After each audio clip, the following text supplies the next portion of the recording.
Hey, welcome back to Misery Sports Co. If you've ever had the greatest player of all time deny your team 3 straight times, you are welcome here. I'm Zach. And I'm Trevor. 3 times, huh?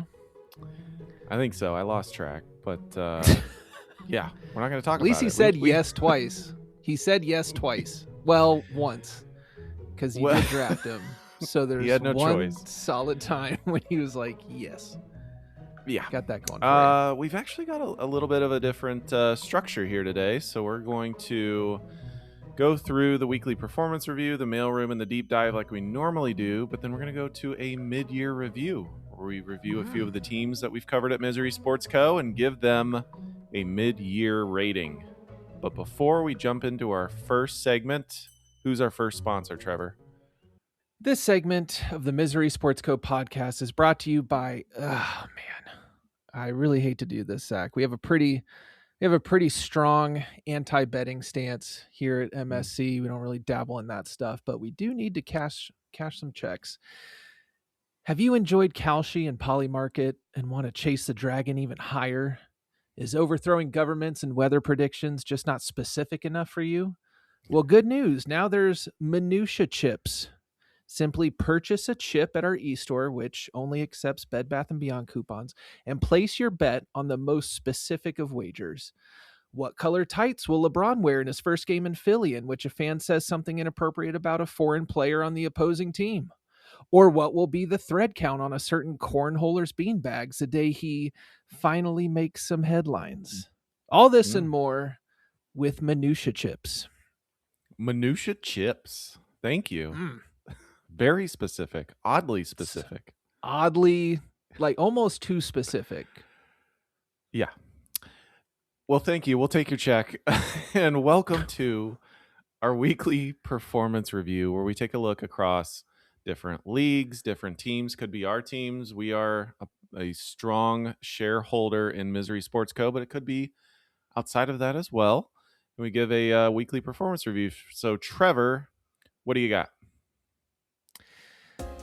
Well, Zach, I'm going to stick with my normal teams for this check-in.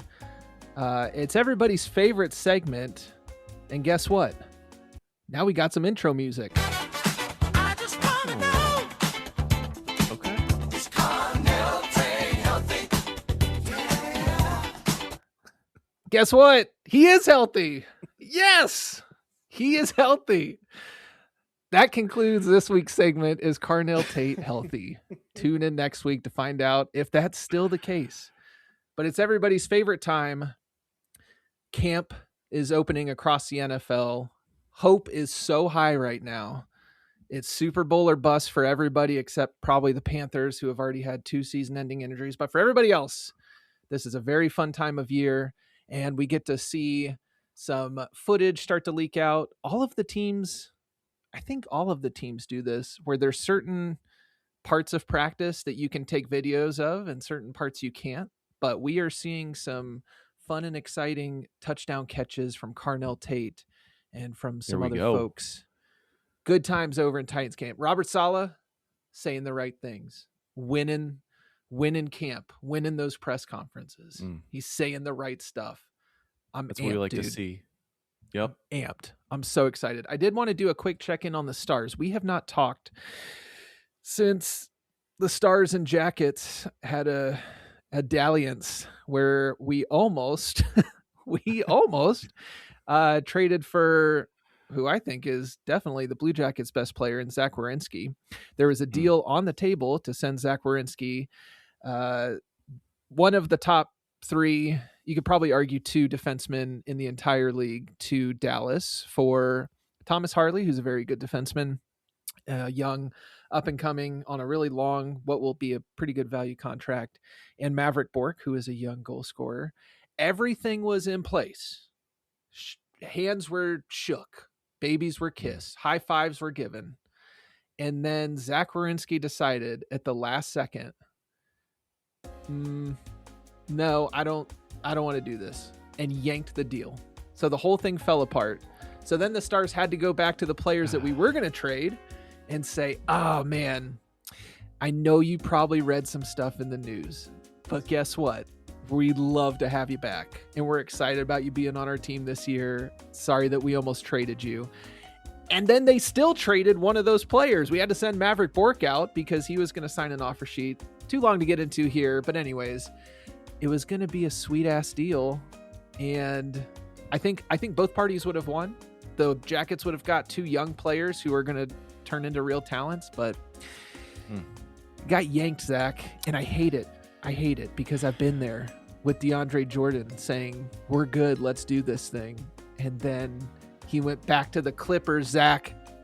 It doesn't even make sense because the Blue Jackets were like, hey, Zach, you want to go somewhere? He's like, sure. And they explored some trades for him. Dallas is a great team. And he was like, you know what? I think I'm just going to chill here in this dumpster fire and quote unquote win with Columbus.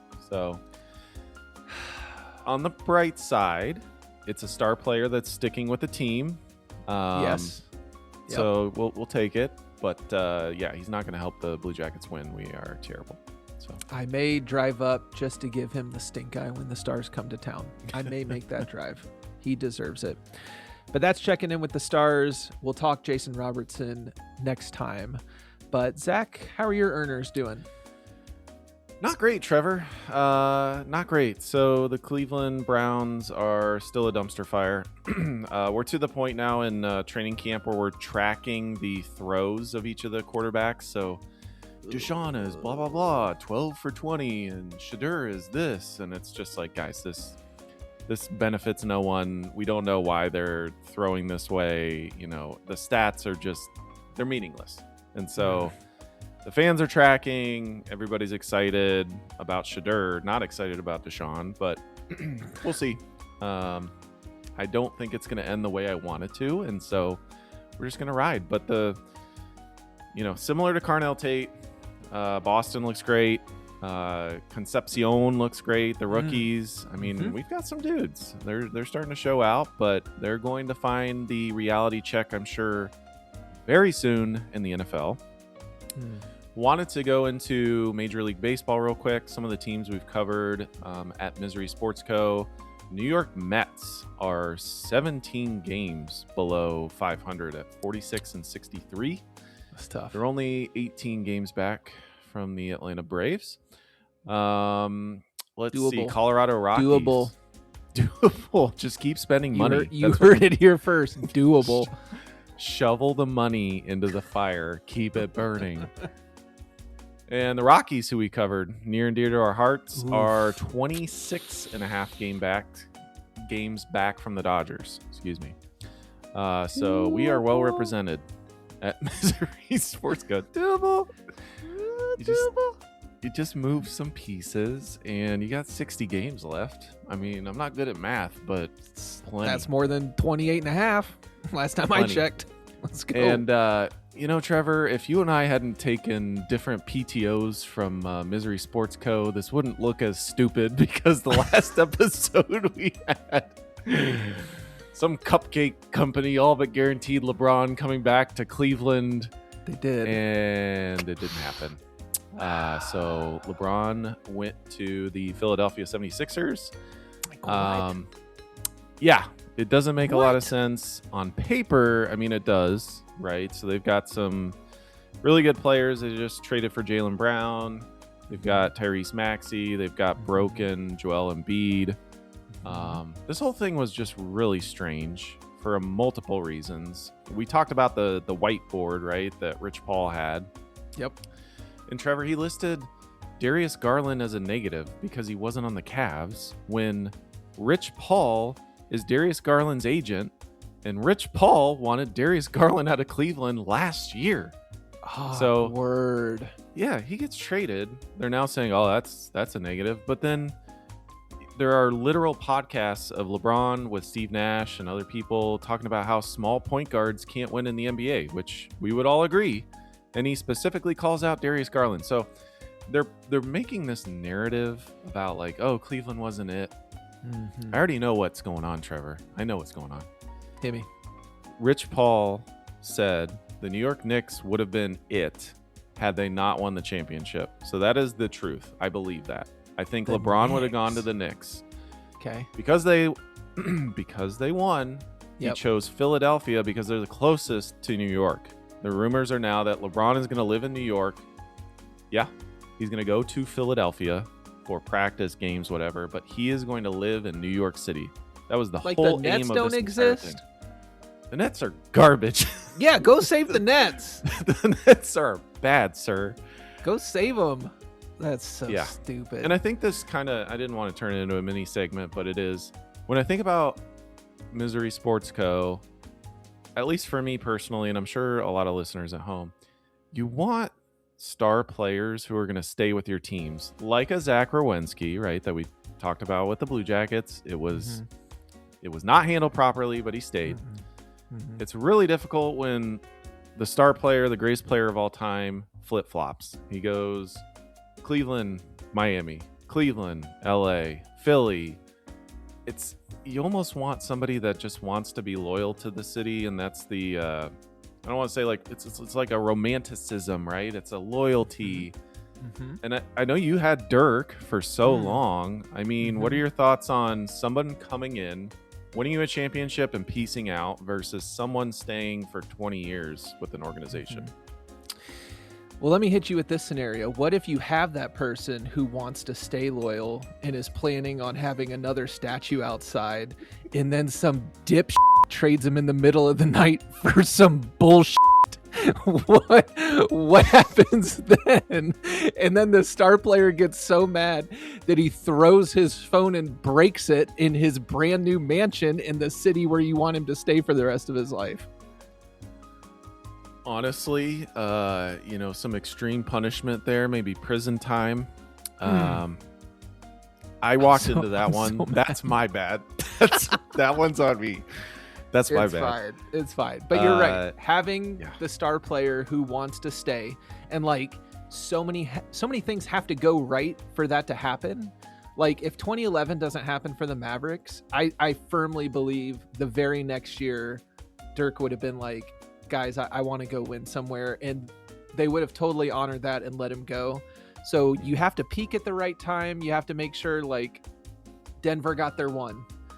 Milwaukee got their one, and then he left. But like, you know what I mean? Like stuff has to go right. For sure. And I'm not going to say that, LeBron and the Cavs wasn't a great, time. It was awesome. It was so super fun watching him. They did a terrible job of, putting players around him. That's a whole other subject. But I wanted to leave you with one more thing. It's from the the Las Vegas Raiders, and I would be lying to you if I didn't say this was AI, but it's Kirk Cousins and Fernando Mendoza. So they just drafted Fernando Mendoza as their future quarterback with the number 1 pick, but they signed Kirk Cousins. Okay. So this is both of them in the locker room. Kirk Cousins is holding Fernando Mendoza down in the locker room. You like that? You like that? You thought it was your time, you nerd. Big Kirko still ain't done, dumb. You better be to ride the bench for another 2 years. We go 7-10, and I make $50 million a year, mother.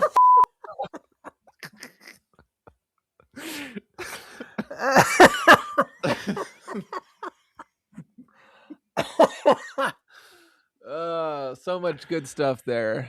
You like that? You like that is perfect. Oh my gosh, because they're trying to tell us that he's QB1 and like he's gonna start and all this stuff. Stop it. No, they're going to Stop throw Kirk to the Wolves for sure. Absolutely. For sure. Well, before we head to the mailroom, we have another sponsorship. It's actually, so you remember, Trevor, when you paid for a sponsorship, we talked about colors. I do am remember going to pay for this sponsorship out of my pocket. Love it. I was on a plane flying back home, and nobody cares, but I was watching a movie on the flight. Mhm. And we all know about Christopher Nolan, The Odyssey. It's great reviews. I'm actually pumped to see it. Want to see it. So good. I watched the Tenet or the movie Tenet again. And I mean, I rewatched. I was like, maybe I just missed something. Trevor, what happened in this? Can you explain Tenet to me? I can't. You know why? Because I never watched it. Because everybody was like, this movie is the most confusing thing I've ever seen. It is. It's still to this day. they're going backwards from the future into the past. The bullets make sense. It's going back into the gun, but then they take it too What? far, Trevor, and you can't explain it. I'm so devastated that you haven't seen this movie. You have to see it before our next episode so you can All report right. back. I will report back, and the bullet goes back in the gun. Is that what you said? Yeah, I'm not going to explain it to you. I just watch Tenet and let me know. That'll be the next advertisement.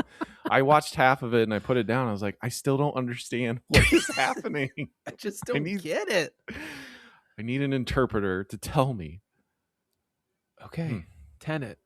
Well, Yeah. thank you for keeping the lights on for us, and I will watch that. I'm here to say that Odyssey is incredible, and Okay. however bad Tenet is, that's how good Odyssey is. So you'll love it. I'm pumped. I also embezzled funds from the World Team, and that's how I paid for this advertisement. Jeez, but dude, what I That's mean, okay. we're never going to hear from them It's again. okay. That was a shell corporation of two more shell corps. Well, welcome to the mailroom, where we look across the Twitter sphere. What do they want to call it? The X sphere at this point. We look for funny clips, things that we see from week to week. Trevor, what do you got in the mailroom? I've got 3 entries this week. I do have 2 that go together, and then the one to cap it all off. So let's start with our 2 honorable mentions. We have 2 more Kennyisms. I feel like we need to have some sort of Oh, term. boy. Maybe Kennyism is it, but some sort of term to capture what Kenny Atkinson, the head coach of the Cleveland Cavaliers, when he said analytically they won the game or the series when they did not. But this has happened so much since then. And like the 6 weeks since that game, it keeps popping up. So the first one is English football manager Thomas Tuchel, who was the manager at Chelsea. I genuinely really like him. But after the English soccer team lost to Argentina in the semifinals, he said, "Today we played one of our best games. Maybe our best games. We have no regrets." In Oof. other words, analytically, they beat Argentina and they're good. And that was one of the more frustrating games I've ever watched because they tried to park a bus without a bus and it was bad. Next, this one is actually from the old lovely ball coach Nick Saban. So he's been making the rounds, stumping for, you guessed it, the SEC. Of And course. so he was on Get Up on ESPN, and he had this to share. Well, I think first of all, whoever wins a national championship doesn't define who has the best conference. I think the best conference gets defined by how many good teams do you have from top to bottom. And I think the SEC has a lot of good teams from top to bottom. So forget, playing each other, forget who actually wins the championship. That doesn't matter. What does matter is if you just look from top to bottom at this conference. That's what really matters. And you know what? Top to bottom, even though they haven't won a championship and sometime the Big Ten has 3 straight, the SEC is the best conference, Zach. That's crazy. They have been okay. Respect the SEC, right? But they have been so top heavy for so Yep. long. It's been Nick Saban and one other team, like Mhm. Urban Meyer in Florida or Les Miles in LSU. Like there's always been one other team, but you look across the SEC West, he just stomped everybody in the SEC. He would murder people. It was insane. Which, again, to me, that makes you the best conference when you've got a juggernaut at the top driving the bus. Yep. Everyone was on Nick Saban's coattails. We don't Mhm. need to rewrite history or something. But it's interesting because the Big Ten has had Michigan, puke, Gross. Ohio State, Yay. Indiana, Okay. and Oregon's pretty darn good as well. They've had their fair share of stuff. So the last 3 champions have been different from the Big Ten. I mean, to me, that shows depth versus Nick Saban just crushing everybody. Absolutely. They're finally playing 9 conference games now, so they don't get to play McNeese State the week before the rivalry game. Finally. That's tough for them. And now that everybody can pay players, it seems kind of different. Anyways, staying in the SEC though, our former favorite, but then not favorite, but maybe it's been so long that now we like him again. Coach LSU's Lane Kiffin had a quote that Brett McMurphy, who I don't care for at all, but tweeted from Media Day, LSU's Lane Kiffin, quote, "We're all going to die," end quote. That's the whole thing. I have no context for that. Maybe it was existential. Maybe it was a threat. I don't know. But that is my mailroom entry of the week. What do you got, Zach? Hey, we're all going to die, man. He's not wrong. I first have, so a little bit of context. At PFT commenter says, and this is real, this is actually a trade between two zoos. It says gorilla trade. The Brookfield Zoo of Chicago is trading two Western lowland gorillas, Kamba and Nora, ages 20 and 12, to the Columbus Zoo for 12-year-old Kamina and 8-year-old Zara. Chicago gets younger. gorilla trade. Shed some bad contracts. And really the tweet, which I retweeted, was from @DollarDogNick, and it said the Columbus Zoo is more active at the trade deadline than the Cleveland Guardians. We have a trade. gorilla trade. Who is tracking this? Who is tracking and reporting that? Oh, and then my last one is from @UnderdogNFL. Plaxico Burress compared playing with the Jets to prison. They're both kind of similar because when I walked into prison on my first day, I was like, man, you a loser. And I had the same feeling every day I walked through the door with the Jets. You a loser. We love you. Oh, We love shoot. you, Jets fans. You're welcome here at Misery Sports Co. Absolutely. The lights are always on for Jets fans. Holy cow. Hey, week 1, Titans Jets. Let's go. Huge. Okay. Some are saying Someone's the getting the MSC dub. Bowl. Yep. That's right. We know the real MSC Bowl is Titans Browns. We all know. Oh, yeah. Well, before we jump into Trevor's deep dive, Trevor, who's our next sponsor? Do you love playing pickup with the boys but get discouraged when they start chirping you? Didn't grow up in a household with brothers, so now your skin is just paper thin? Well, good news, because now you can send it right back at them with Luca AI. That's right, it's an AI program to chirp like Luka Doncic. He'll give you great zingers so you can tell your friends. And they sent a recording of the Luca AI saying it, but I couldn't get it to work, so I'm just going to... Can I do the voice? Is that... Yeah, why not? Am I allowed to? I don't know. I'll just read it. Zingers like, hey, I'm going to hunt down your family and fry him like I fried Rudy Gobert. Or, you guard like Nico ran my team like a bitch with Luca AI. Thank you, Luca AI. That's the future. That's why we're building all these data centers That's the for future, this. Yeah, That's the future, man. that's right. Well, welcome to the deep dive. Every week or most weeks, we take a look at one team. It could be literally anywhere. It could be in North America. It could be across the world. Trevor, who do you have for us this week? So this week, I am venturing out. We're going worldwide. I don't know that I've done one worldwide. You brought us the great Bodo St. Glimt. Kilda, baby. Bodo Glimt, too. Yeah. St. Kilda, yep. And so I thought, gosh darn it, Trevor, broaden your horizons. This team was all over the news. My feed was just full of this team about a week ago. And it was exciting stuff. It had intrigue. It had miserable fans. It just fit.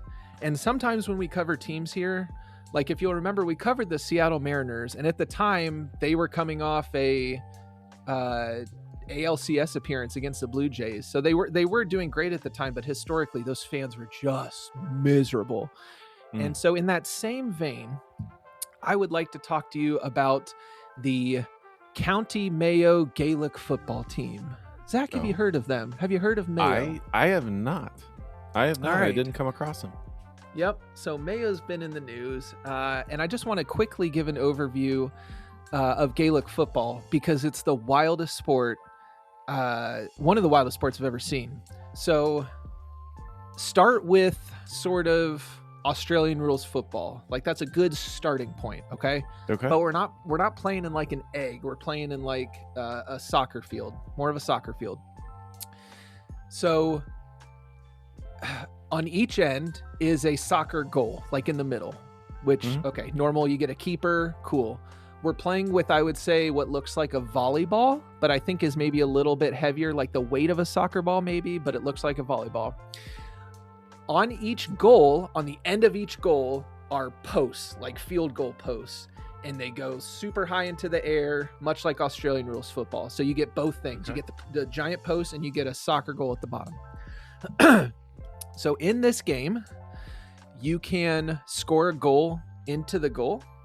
That has to be kicked. If it gets past the keeper, that is worth 3 points. That's a goal. Or you can punch or kick a ball through the uprights, and that's 1 point. Okay.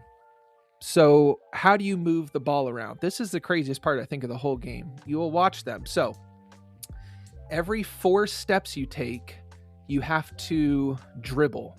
And you can either bounce it like a basketball, but you can't bounce it 2 times in a row. The next time you go to dribble after 4 steps, you have to solo it. And solo it's just it like is... the NBA, Trevor. That's Okay. All right. Hold on. No, we got to give him his props on that. Hold on. Yeah. We'll give it up. So after 4 steps, you can solo it where you literally are running full speed, drop the ball, and then kick it back to yourself. And they're doing this at like a full sprint. I don't know how they do it. It's crazy. Guys are trying to tackle you and steal the ball. It's wild. You play 2 30-minute halves. There is something I wanted to stop down real quick. I swear I will talk about Mayo, but this sport is just so fascinating to me. They have yellow cards, which makes sense. That's a warning. A couple of those, you're out. They have red cards. You get a red card, you're out. They also have black cards, which kind of reminded me of Muppet Treasure Island, but it's not the dot. It's a full black card. If you get a black card, you are sent off, but your team can substitute somebody in your place. So like you have committed a foul. It was egregious. You got to go, but sure, you can bring somebody, one of your 5 subs on.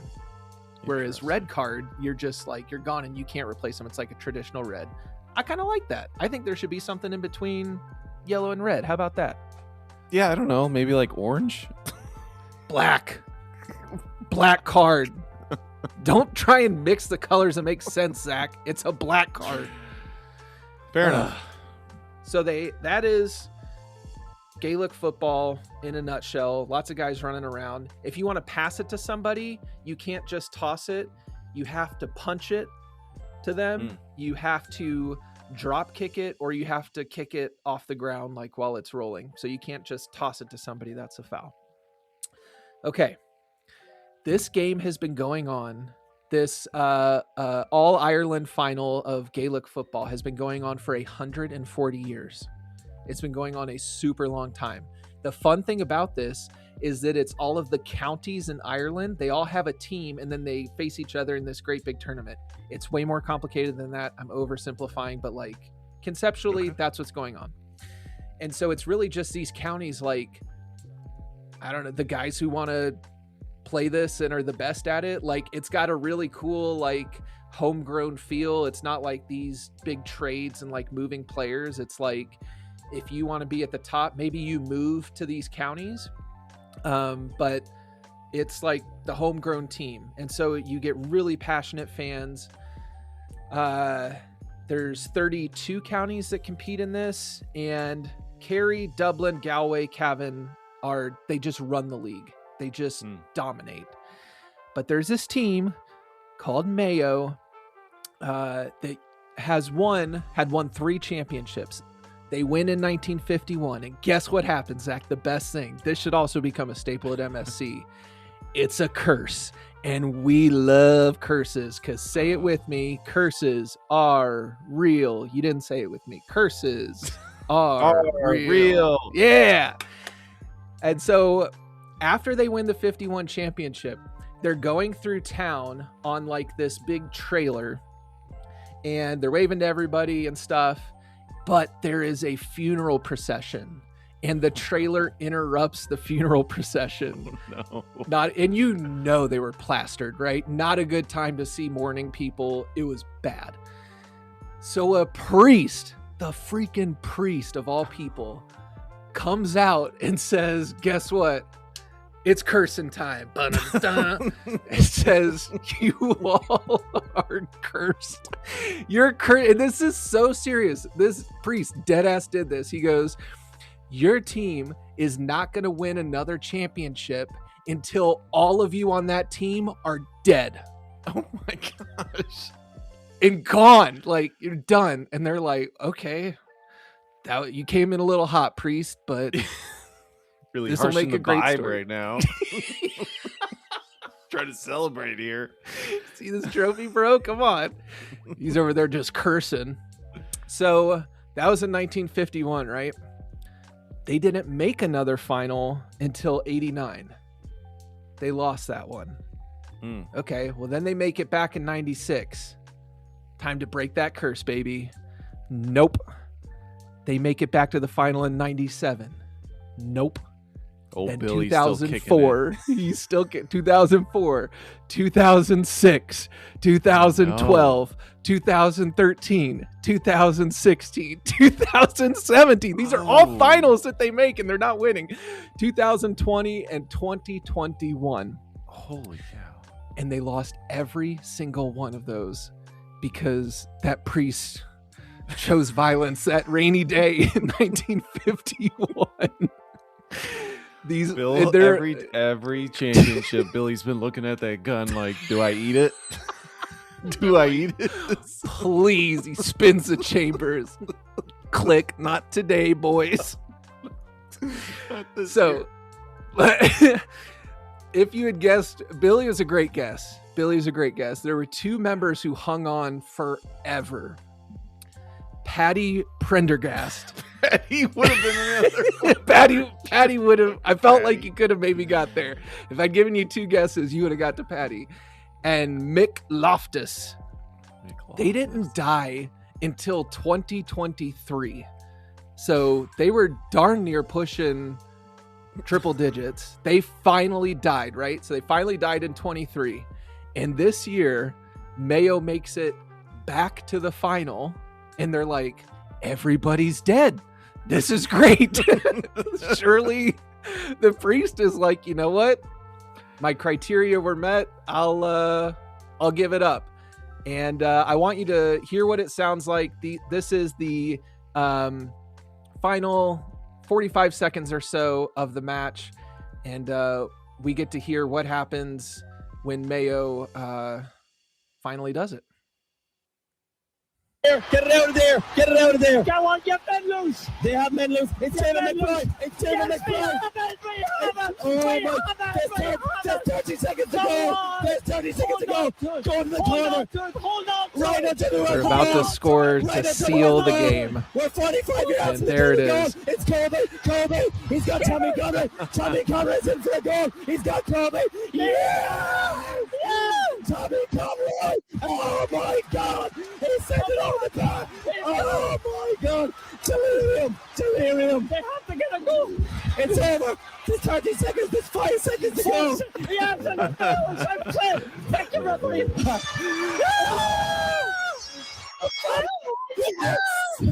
The famine is over. The famine is over. The curse be It's damned. finally over. The famine is over. The curse be damned. Hit the nuclear button, and they did it. Wow. That is the craziest story I think I've ever heard. That is absolutely insane. Bonkers. So to the people of Mayo, congrats for one, outliving Patty, and two, seeing your team finally break the curse and win your first championship since 1951. Well done. Well done. Well, thank you so much, Trevor, for the deep dive. Before we go to our mid-year review, we will go to our final sponsor. Has your favorite team ripped your heart out? Did your kicker miss? Did your closer blow it? Did your coach call the dumbest play in sports history? Then old Richard's Sports Sympathy Hotline is here for you. Some folks call him Richard, other folks Dickie, some even best friend. For just $9.99 a month, Dickie will give you a call within 24 hours, listen to your story, sigh heavily, and reassure you that, yeah, they really got you, didn't they? Upgrade to the premium consolation package, and Dickie will personally drive to your home, sit next to you in silence for a few minutes, give you one firm pat on the back, say, maybe next year, and leave without making eye contact. Old Richard Sports Sympathy Hotline, because sometimes all you need is Dickie. Thank you to the Richard's Hotline. It's a little unsettling that the entire time he doesn't make eye contact. Not even the first part of, hey, are you Zach?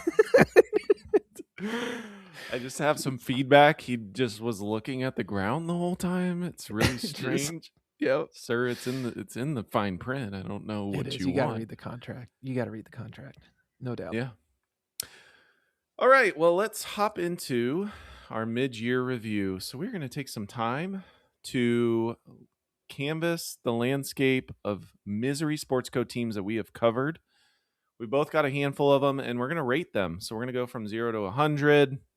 We've rated a few of these teams, and we'll do this from time to time. So I know the Canucks and the Kings we had done on the spectrum of sadness. They were kind of in that 50 to 60 range, while the Hornets were pushing 100. They were pretty darn close.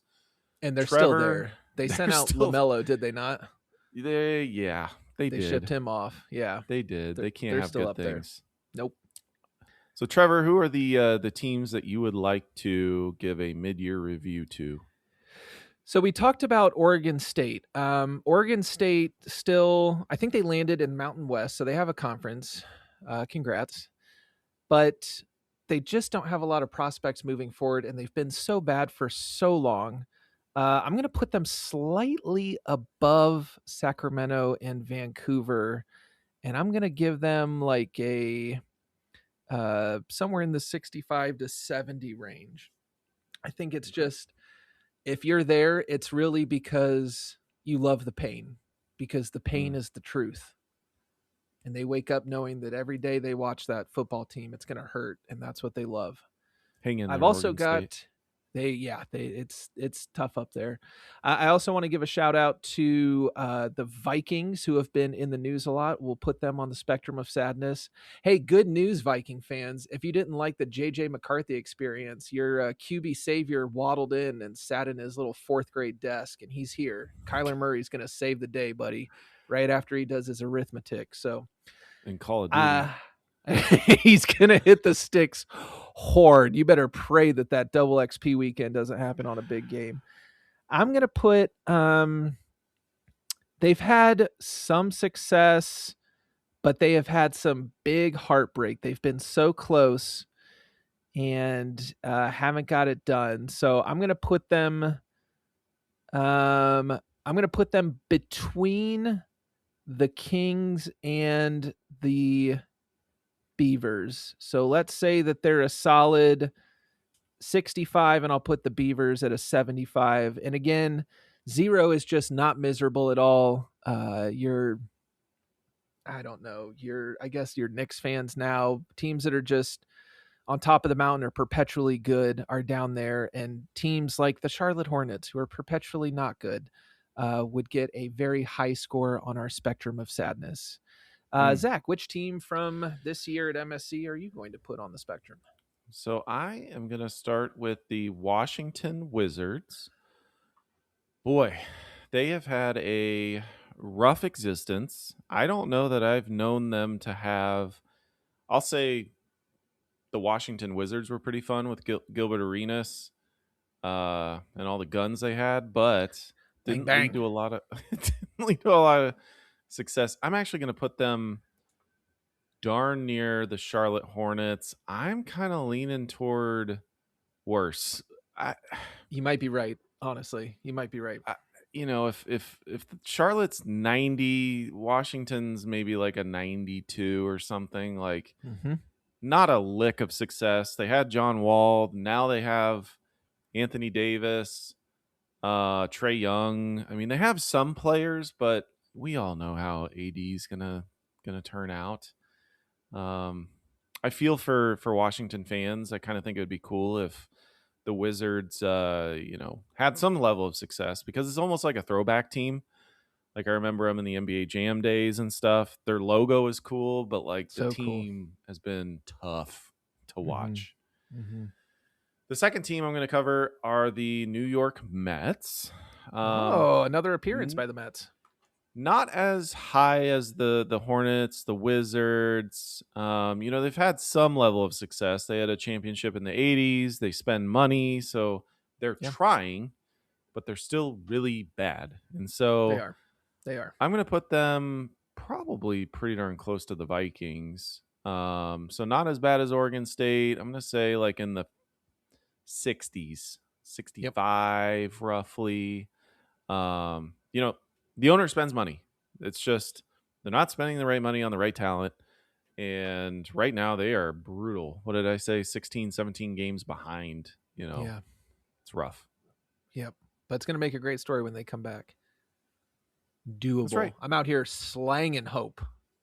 Well, First hit of this hope water is free, kids. Come on over. That's some hopium, as the young ones call it. They do call it that. You're so hip. Man. No cap, Trev. No cap. Shut up. Oh my god.